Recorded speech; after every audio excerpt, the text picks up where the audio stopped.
Steve, it's always a pleasure to talk about your new films. This one is so great because I think the best thing out of it is the way that the information is conveyed to the public in a very accessible way. I think that must have been a big challenge.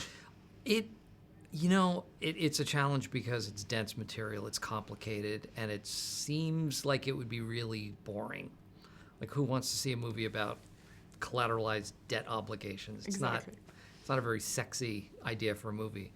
But it's funny, and the way that the information is presented is it makes it fun. It makes it palatable, but it also doesn't. It's not condescending. It doesn't No. talk down to its audience, which I think is great. Absolutely, and then you end up engaging with the film and you engage with the characters themselves. I mean, yours is based on a real life character, but what I thought you did wonderfully is just mix the circumstances of his personal life and professional life at the same time. Was that a real challenge to make him quite layered and influenced by what happens in his life? A lot of that was in the script. A lot of that, and in the book too. You get a sense of this guy who's very conflicted about what he's doing. It's,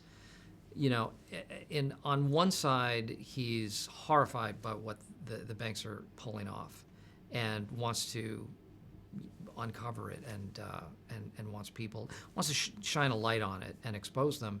But at the same time, he's betting that the banks are going to fail. So he is part of the game, and he's complicit in it. So he's not completely. He can't be exonerated. And in the movie itself, he's called out on it. He's saying, somebody says you're essentially being a hypocrite by having this very self-righteous attitude, but at the same time standing to make a lot of money on the backs of everyone else's failure. Yeah, I think this is what's interesting about this film, that, everyone has a color in the sense that no one is, perfect, self-righteous, etc. I think right, and I think that's what was interesting to me about it, is because that's what being a human being is. There's that gray area. Who are the heroes, who are the villains? You don't really know. It depends on your perspective. The movie portrays also the world we're living in the sense of, there was the financial world, there was the entertainment world, and everything that was happening at the same time at that time. What do you think is the role of cinema in all this? This movie is shedding the light on a very important time in quite an objective way. Mm-hmm. It's a movie, and it's entertainment. And when Adam McKay, the director, sent me the script, he said, I'd love this to make people feel like they were punched in the gut, but mostly I want people to be entertained by it, and it has to do that first. And I think he achieved that because it can be very dry material. It's complicated, and people generally don't want to go see a movie about the banking industry. It doesn't seem like it's a very sexy subject.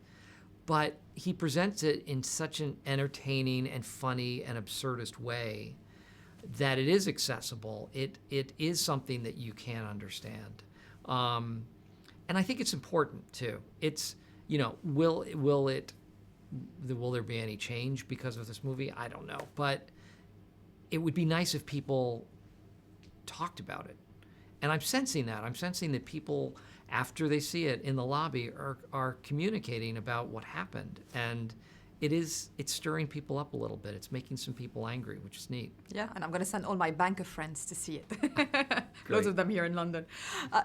Does it feel like a good game of sports when you're surrounded by fellow great actors? Oh my gosh! I mean, when I was told that Christian Bale was going to be in this movie, and Brad Pitt, and I've known Ryan Gosling, he's such a great actor too. Yeah, I mean, you just hope that you can pull your weight and that you don't stink, in the face of all of these great actors, and Melissa Leo, and there's a list of people in this movie, and all of the the smaller supporting parts too are really fine actors, like to a person. So yeah, it's exciting to be a part of an ensemble like that.